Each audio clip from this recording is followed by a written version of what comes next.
দেখো কত সুন্দর সবজি বাগান। এখানে টক পালন, একটু জুম করে দেখাচ্ছি। দেখো টক পালন, তারপর কফি, ডাঁটা শাক, কত সুন্দর লাগাইছে। ওখানে একটা ফুল গাছ আছে, দেখো কত সুন্দর ফুল ফুটছে, খুব সুন্দর ফুল ফুটছে, খুব ভালো লাগলো। এই টক পালনটা কে কে খাইছো?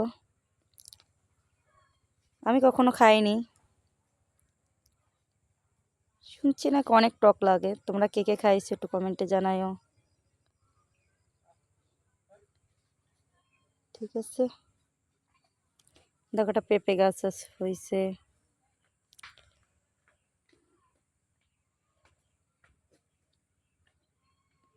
কেমন লাগলো ভিডিওটা বলবা,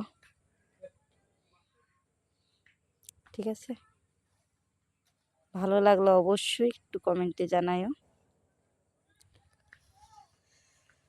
তার পাশেই আমাদের জমি,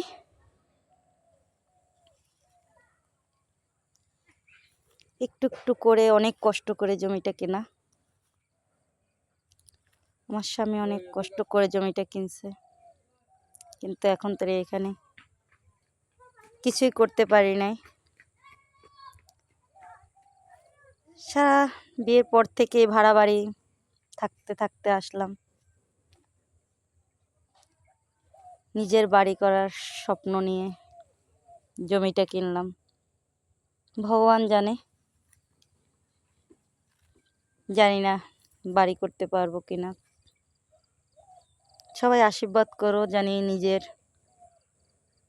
জমিতে জানি একটু বাড়ি করতে পারি। ভাড়া বাড়ির জীবনটা না অনেক কষ্টের, অনেক কথা শুনতে হয়। মধ্যবিত্ত ফ্যামিলিদের ভাড়া বাড়িতে থাকতে গেলে প্রতিটা মুহূর্তে কথা শুনতে হয়, প্রতিটা মুহূর্তে নিজেকে মানায় নিতে হয়। এটা মধ্যবিত্ত ফ্যামিলিদের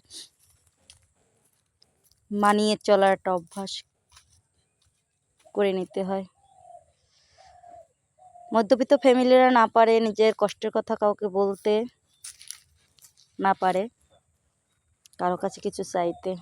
এটাই মধ্যবিত্ত ফ্যামিলিদের কষ্ট। সে কষ্টের ভিতর থেকেই মাটি টুককে না। এখন স্বপ্ন একটু বাড়ি করার, সে স্বপ্নটা পূর্ণ হবে কিনা ভগবানই জানে। সবাই একটু আশীর্বাদ করো জানি আমার স্বপ্নের তো পূরণ হয়। আমি জানি নিজে একটা বাড়ি করতে পারি তোমাদের আশীর্বাদে।